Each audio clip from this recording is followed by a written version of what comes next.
Welcome, ladies and gentlemen, to Ball Talk. Wait, Wait, that's that's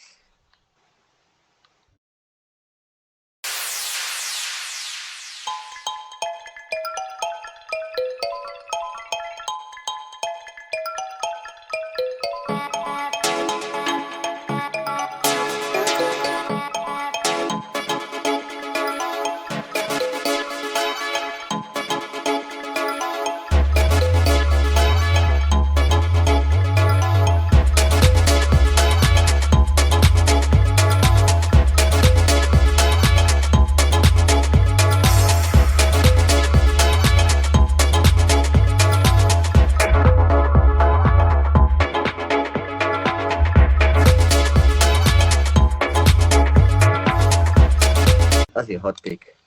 what? That Kobe was the first option in the three piece. Honestly, I think even though it might not be like expected, a lot of people have Kobe as their first option on that team. Because like I felt like who they wanted taking the clutch shots or who was taking it, whether I wanted or not, was still Kobe. Yeah, see, okay, you see, okay, that's like a completely different conversation. Obviously, Kobe was the closer. It's like it's like saying Middleton was the first option on that box team just because he was closing. Like obviously, like when you have a big man and guard combination, the guard is most probably going to be the closer on that team. Like Tim Duncan wasn't closing. Tim Duncan was the fourth option on most of those first teams. Mm.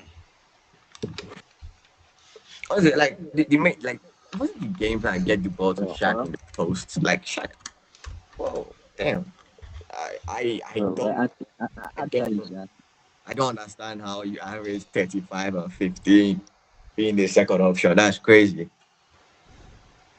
Crazy. actually, yeah. The thing is that Kobe did well, but like I'm checking up like some stats now about Kobe's performance. You see the main That, problem. I don't think there's any guard you could have like all time and you could have put like you could have paired up with prime Shaq. That would have been the first option. Because Shaq was just too physically imposing. in his prime. Like his In, prime, like that was the peak. Like he was just scoring at a high level and rebounding at a high level, especially in those finals. Like like Kobe was there, but like damn, Shaq was like viewed as like the best player in the world. Like they were like there was an argument back then. Like it was Shaq's name in there, not Kobe's. Mm. Like when you're looking at the greatness of all those players from the past, you have to put account the years because you're just looking at like Kobe's full body of work, and you're like, like he might be number one, but back then Kobe wasn't what he was back then. Like in those 3 years, like what you saw in like the second share of Lakers when they almost repeated again. That was a different Kobe. Mm. Kobe's prime started around 2006, 2007. Exactly, like that was his prime. Like then, like that from that 06, 07, that was a whole different Kobe. So, What? um, Oh, the, like the honestly, thing is honestly, better. you have some bold takes because like that's like the first top five list I've seen in a long time that doesn't have Kareem or Magic. Oh, Bird. I have Kareem as my sixth, then Magic 7. I think. But I believe Shaq, like, I'm doing it according to, Shaq is the best, the most talented player to ever play as a Laker. For me, my Mm. option, like, Shaq is too talented, yes. So this is why I have him over Karim and Magic.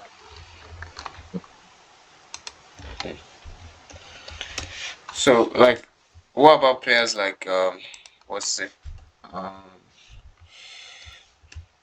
let's look for a player that's Yeah. a bit controversial. You said Shaq is the most talented Laker of all time.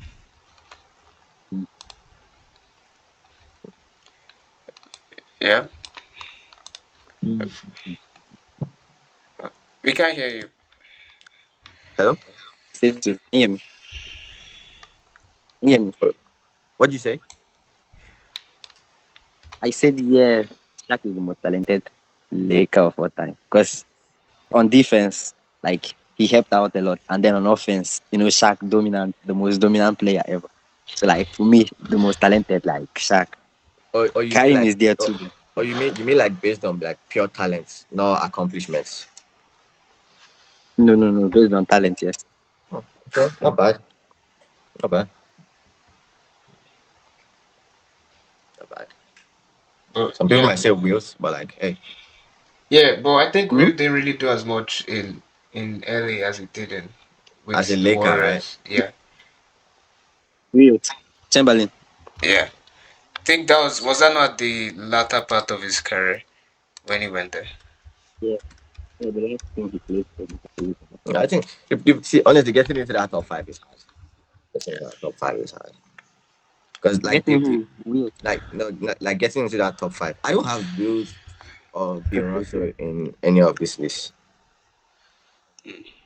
Yeah, I have the rest because of the I championship. just I just I Yeah, just feel like 11 rings is abroad. I just feel like it's so hard to rate them in because of what we're seeing from players today. Because you can my top five, I probably have MJ, LeBron, Kareem, what do you call it? Tim Duncan, Shaq, Magic, Kobe, KD, Steph, Hakim. Hmm. You have KD in your top 10. Yeah. Yeah, that makes sense. Do you have KD your own top 10 boss up? I don't know. For me, like, it feels like KD is just one step outside that top 10. I honestly to me it feels like he's won championship outside that top five. Why do you think like people dislike KD as much as they do? Because I would argue that he's one of, if not the most hated player in modern basketball. The problem, yeah, see, the problem is Steph and LeBron. Why do you say that? Steph and LeBron carry the fan base, and KD is being compared to them, and KD has an actual case against them. So I feel like it's just it's just the hate from the fans because most of this modern era is either Steph or LeBron fans. Mm. And like KD is just that guy in there that like can outplay both of them, but like cannot lead. Because when you see Steph and LeBron, you see leaders. When you see KD, you see a like straight up basketball player. Like Mm. on any given night, just outhoop anybody that is in front of him. Like he Mm. just because like if you watch that in-season tournament, like especially that game against the Phoenix Suns, like did you see what KD did against LeBron? Oh yeah, he was rigged. KD Right, was in his bag. like that was just insane. Like on any given night, KD is that basketball player that can just go against anyone. And like Steph fans, they know this that like if we're talking about like forget the narratives, just what you see with your eyes, you can't compare Steph and KD. Mm.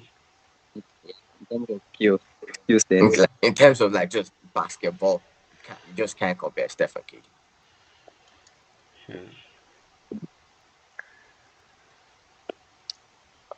Honestly, I feel where Steph really ruins his like arguments with any player outside his position is the defensive end. Because there is no other position on the floor where defense is so irrelevant. Because when you're playing the one, even some versions of the two, the defensive aspect of the position is not like focused on as much. Like no guard is really super like no point guard is super defensive, like super amazing on defense. Or like a pure defender, like even shooting guards, you have them, but that point guard position is very hard to find ones that like you say, okay, these guys are defenders. It's either they're the first option, or they don't just have it, or they don't try, or they don't track back. But Yeah, like, most championship teams too that yeah, win. Most championship teams too that win. Like their best players are mostly wings or bigs. So mm, like you can get away with not being a defensive stopper as a point guard. so that's where the case of like if you put Steph 1-on-one against any big from the modern era, let's say any like superstar big from the modern era, like KD, LeBron, who else is there?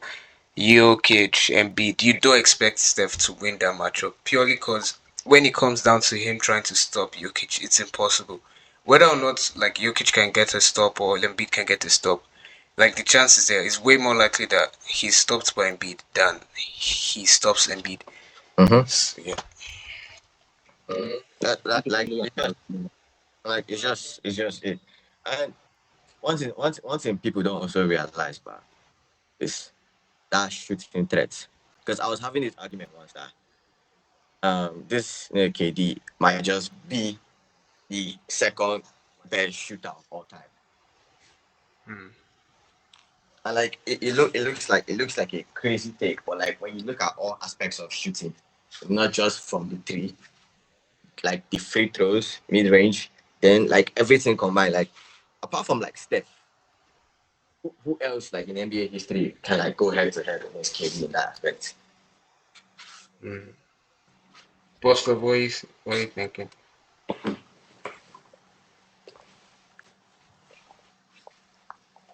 Bust up. For me, like I have KD as the greatest. It's like I have KD as the most skilled shooter. Steph is the greatest shooter, yes, from the 3 point line. But KD's skill set, ability to take off from mid range, outside the 3 point line, like he can easily shoot everywhere, even if he is contested, double teamed and everything. So like for me, KD is my go-to best shooter ever. Like yeah.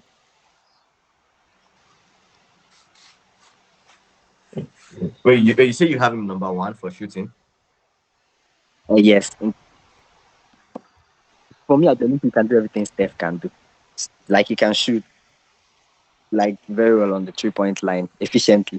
And then on the mid range, he's the greatest, one of the greatest after MJ, greatest mid range shooter ever.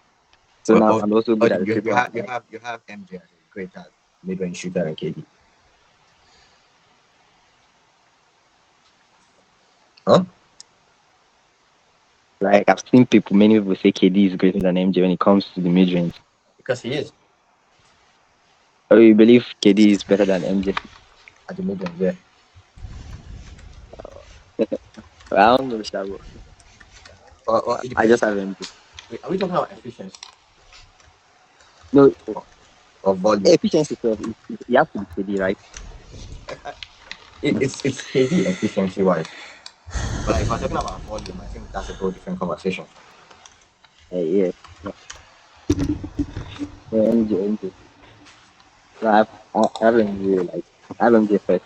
Because if we're talking about volume like that, I think you have to bring Kobe into that conversation too. Hmm. Yeah, that's Not what better than Kobe KD. does Yes, at he this has to point. be a top. But I think my issue with how or Steph is viewed from Asa is that is has come to be with the fact that the gap, or not even the gap, how good he is on the 3 point line, like it's just like the rest of his skills. They look somewhat, I don't know whether it's average or they look somewhat less less impressive purely because what he can do outside the arc just looks so much more impressive than anything else he does. But I feel like the fact of the matter is inside outside he can do whatever he wants on any part of the floor. Like given he's not getting fouled even with the fouls because he gets arguably one of the worst calls from any superstar you'd see today. And he still makes those shots, still comes back again. He misses, takes it again, and comes in with like the pride and shoots it over and over again, taking tough shots and making tough shots.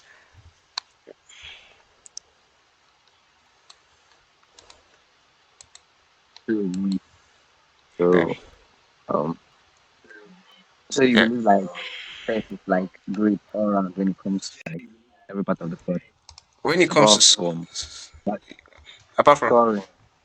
when it comes to scoring, I think Steph is can do anything he wants. Like I have not seen a single deficiency scoring wise in like even going forward wise in his game, except the fact that he used to have mental lapses sometimes, and Like he would just try a behind the back pass for no reason and turn over, or he would just get blind for like 2 seconds and throw the worst possible pass you can think of.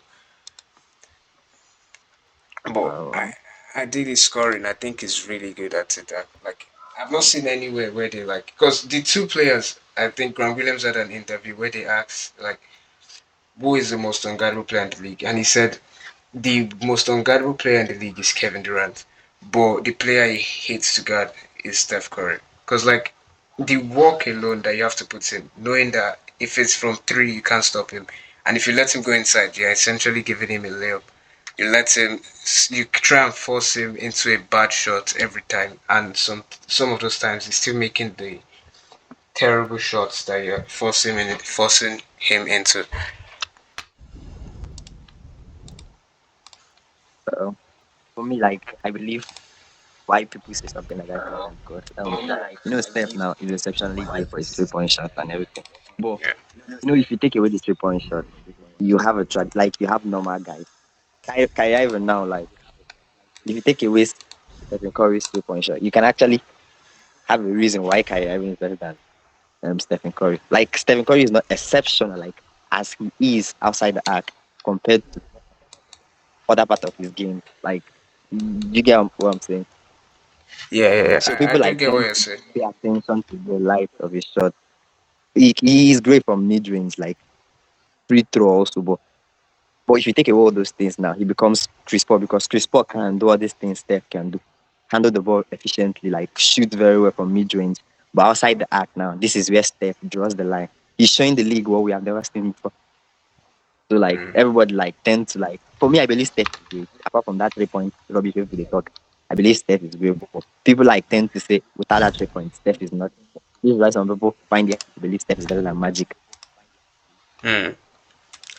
Honestly, I do agree with what you just said. Because, like, even I think a video I was watching one time, someone they said that, like, these players like Stefan Kyrie now, or Stefan, almost any other top guard in this generation, like Chris Paul, Kyrie Irving, even the top guards all time, like, where Steph begins to, like, you're all essentially the same player.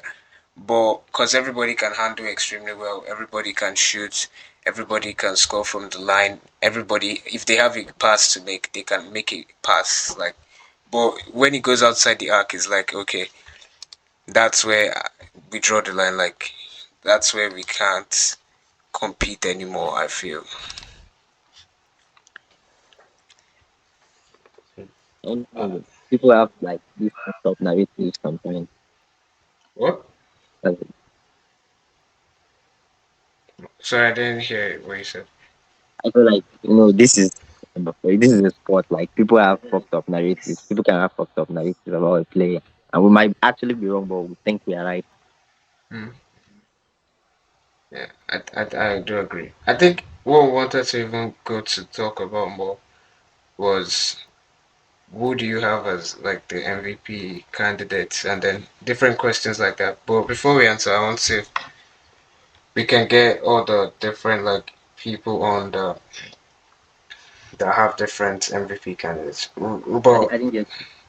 like the MVP conversation, like who do each of us have as like who we want to win or who we think deserves to win the MVP come the end of the season? Because I think everyone else had different opinions on who they want or who they have as the MVP.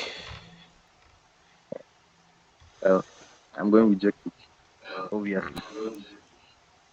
I think David has Embiid. You going with Uh, Embiid? no, David has Embiid. Honestly, the best player for me to watch, for me to look at the stats that has played for me all season is Luka. Like that's who me I have as my MVP. Whether he win, I think is very unlikely. I think who end up winning is Embiid or Jokic. But if Embiid keeps doing this, he doesn't want to play away from home, or he doesn't want to play a superstar or whatever, and misses these next 4 games because he's out to play Golden State today. If he misses his next 4 games, that's it. Like he cannot win MVP anymore. his odds immediately sink, and then it's just up to then they'll shift everyone else up in the rankings because Joel Embiid's position means nothing. So it's be Jokic, I think Shy, then Jokic, Shy, Giannis, and Luka. I think that's the top five if you remove Embiid right now. But before that, like, who's your rookie of the year? And who's your Hmm? like, who's your rookie of the year, and who's your breakout player of the year? Like, okay, this year they really like most improved player of the year, yeah, and rookie of the year. At this moment, I'm going Wembanyama over Chet now because this past game now, Wembanyama has been outrageously good. Like his efficiency has improved. Unlike before when he came into the league, bro can't shoot like he saved his life. But now like he's a threat both on offense and defense. Like going against Yanis now as a rookie, putting up like game numbers, man. Now something else. So like I'm taking Wembanyama over Chet.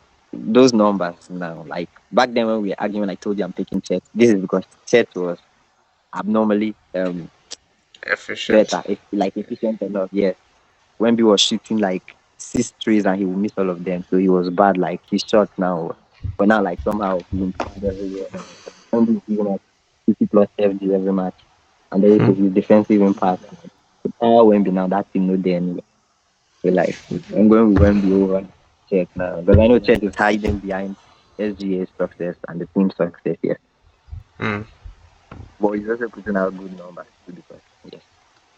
But then most improved player, he has to be Tyrese Maxey now. Yeah, there was Oh, wait, Tyrese was really the jump was really good, but there's one other player I had like in mind, but I just can't remember its name. What were you about to say? end of the day, Tyrese Halliburton arena. Yes, Oh, so the two Tyreses. say about the end of the season that you had to Yeah, say. Yeah. yeah, but I don't remember. I don't remember him yet. So you can. I think the people that they had, we have. What about Bronson? Do you think he's any better than? I guess not this season. Last season he could have been a candidate for most improved. Hmm. Why do you want to win them?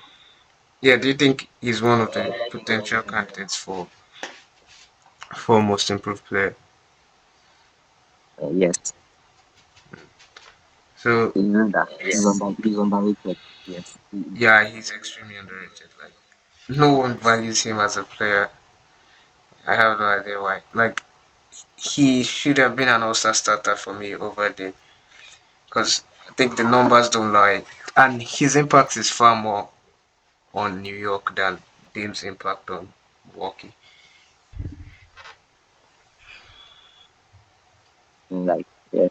Apart from Bronson and um, Julius Randle, actually Bronson is the main person on that team. Mm. Like keeping the Knicks, like winning consistent games. Like Bronson alone, every day he has been consistent. Like we have to look at Bronson. But the thing Because is, most people don't even care about Bronson. So is it because like is it people feel like New York doesn't have anything to offer at this point, or why do you think yeah, people feel that way about them? I don't even know. But the thing is, like they have a good squad. They're performing well now in the regular season.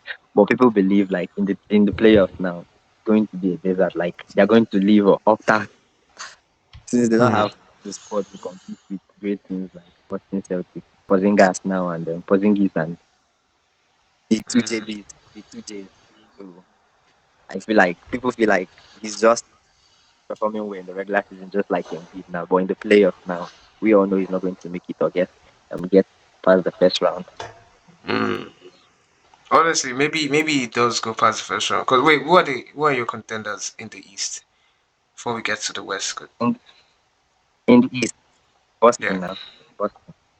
yeah, who's your ideal like conference finals, conference semifinals and conference finals? Like, who do you think will make it there? Yanis, Bucks. Like it. this between Celtics, Bucks, and Clippers. Celtics Bucks. Uh, You mentioned some what other about you? players. I think you said Celtics Hmm? Bucks. Which other team? On Clippers. Yes, I have hope for Joel Embiid this season. Oh, I think in the East I have Celtics, Sixers, Bucks, and I actually have like five people because I'm not sure it can go either way.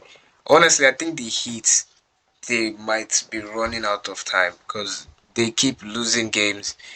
They keep not making any moves. They've had the same core, but it's a different scenario when the core you have won and then they're struggling and they're trying to build around the core. But this is the Heat's cases. They've lost every year. They've been to the finals, right? In the last since LeBron left, and they are not willing to make like a major shift. The Dame trade could Yeah, have been what they were looking for, but yeah. they let it go to Milwaukee, and Giannis has another weapon in his arsenal to beat them up. So I have like Pacers, and I have New York. I don't think they make it to the finals. Maybe they get lucky. They get like the bottom two seeds or a playing contender and make their way to the conference finals. I think that's where it's over for them. Because like Becky Hammond said too, Brunson is amazing, but like numbers don't lie. There have only been two guards below 6'4" that have ever led a team to a championship in the last 100 years. So Yeah. yeah, just Isaiah Thomas and Steph Curry. Apart from that, no other two guys below 6'4". No player below six, like as Wow. the number one option on a team. Yes, yes. Really crazy, honestly. What about Well, Tyrese? Okay, wait. Tyrese should be taller than 6'1". He should be above 6'1". yeah, I think it should be because it does seem pretty long. Yeah. Like I think she even said like the number one option on your team cannot be small. Like I think she's extremely against it. I think there should be about 6'5" or so. Yeah, So, 6'5". like What? you said Celtics, Bucks, Knicks, and no, you said Celtics, Bucks, 76ers, and Lakers. So who's the fifth? And New York, I guess they are not really going up, but like they are still like a potential. They have potential Yeah. contending option. What about Miami Heat? No, like Jimmy Butler. He has been to two finals now in the past 5 years. But like I don't know what happened was last year his playoffs like point per game was so incredible because in the first round he was balling out, but like slowly and like consistently his points per game, his shooting just kept dropping. I remember I think two games in the Eastern Conference Finals where he was shooting I think 30%, 27% from the field. Then in the fourth quarter, he can turn it up, get a couple free throws, get a 3 point play, like just stuff like that. That will keep them in it. But I don't think if they want to go this year and just try and be holding on until the fourth, and then try and get a spark. I don't think they do it because they lost some of their better role players. I guess they gained Terry Rozier and Himi Hakel, but I don't know, losing Gabe Vincent and then Jimmy missing majority of the regular season, at least to the best of my knowledge. I don't know if they can get over the line finally this year. And if they don't, they might have to break it up. Like because Jimmy and Bam, they might have to get something big for Bam. Because I don't know which other player is going to be free in free agency this off season. I think I think that's a good thing for them because Louisiana can score. It actually like increase their bucket. If Jimmy Hmm. is off, then Adebayo now can actually go at it. So I'm thinking they lost Gabe, yeah, yes, which is a bad thing, but Louisiana, I think he can fill in that spot. Hmm. I do think yeah, Rose But can. has it can what's the word?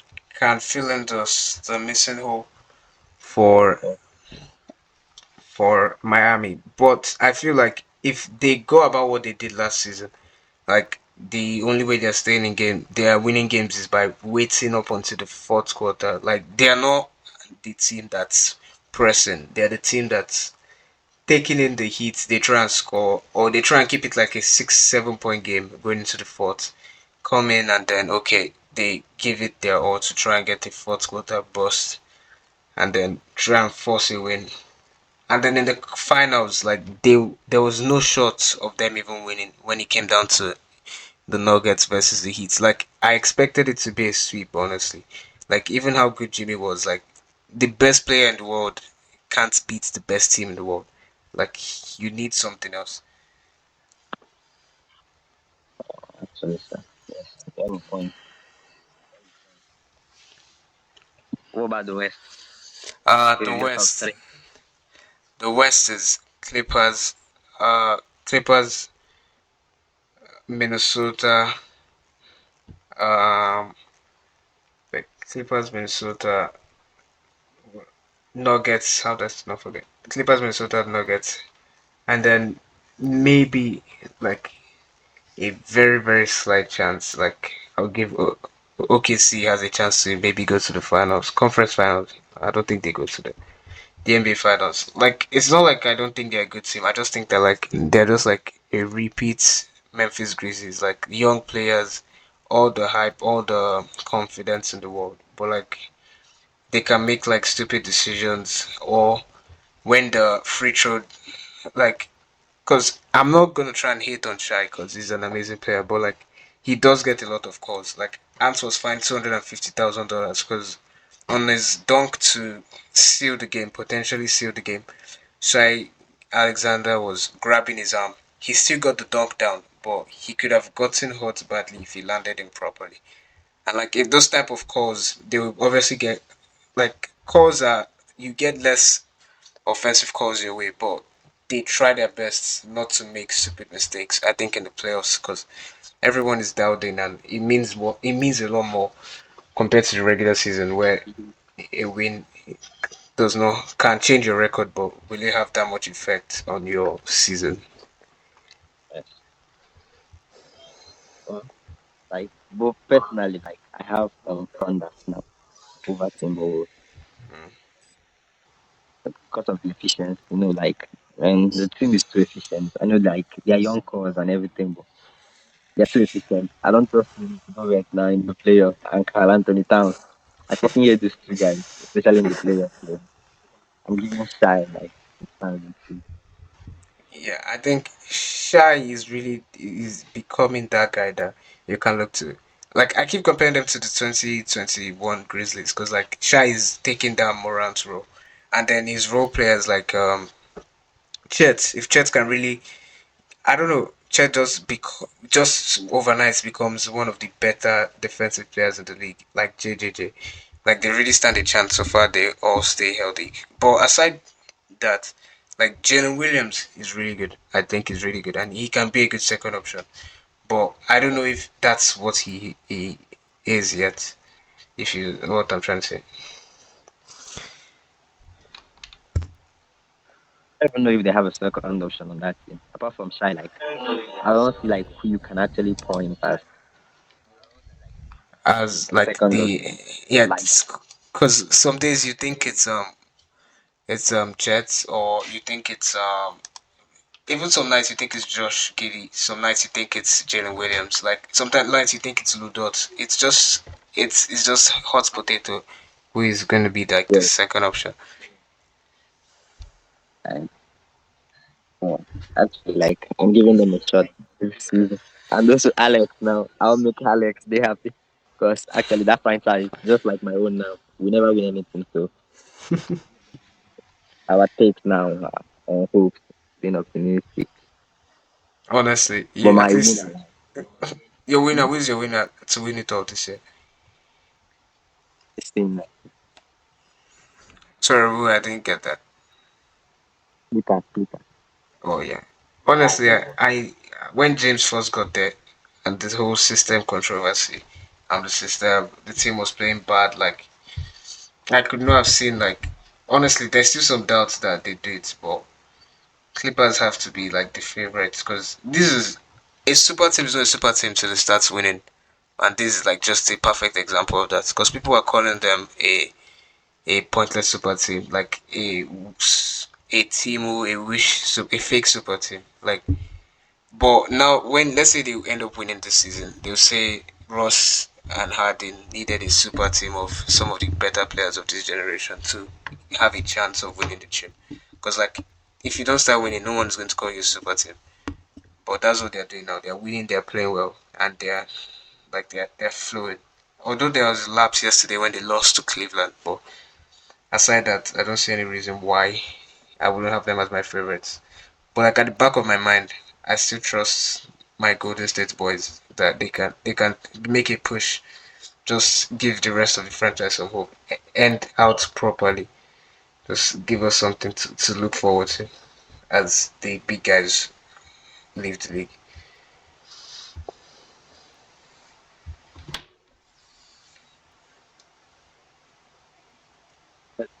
Can you, Yeah. can you hear me? No, I can. Yes. Just no be wrong. Honestly, Sorry, I didn't hear you. on the Warriors, Golden State. Oh yeah, I don't think they're going to win, but I would love if they did. And I'm never going to 100% discount it and say it's never going to happen. Because I'm a fan, right? That's what I want them to win. So I'm still Yeah. going to believe till they can't anymore. But the thing is, I still see them as a threat since they have this experience. Like they have been in hot pressure moments in the finals. Yes. So all I want is that I don't want them to make the playoffs. Better safe than sorry. So I don't want them to make the playoffs because Yeah. if they make the playoffs, they might be like 2022. Nobody thought Steph was going to win that championship, and then In, suddenly you guys are like the winner, defending champion of the year. So I don't want any excuse. You guys should stay off the playoffs. Make us now contend. honestly, that's where I feel the issue is. Like, can they play with any team in the league? Like, the Clippers, they lost by points. Sacramento lost by points. LA lost by points.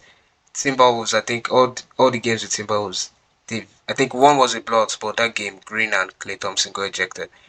And like I think Steph was even healthy that night. Yeah, Steph was out with an injury as well. So they can go the lengths like in games with any team. I feel they can play the full 47, 45 minutes. But then that last minute, whether it's poor game management, whether it's a stupid decision from the players, whether it's a turnover, whether it's a bad pass, whether it's a stupid shot that they're taking when there's a better shot available. Like they just make one game defining mistake and then they lose the game. But when they don't make those mistakes, they are still in the game. They're still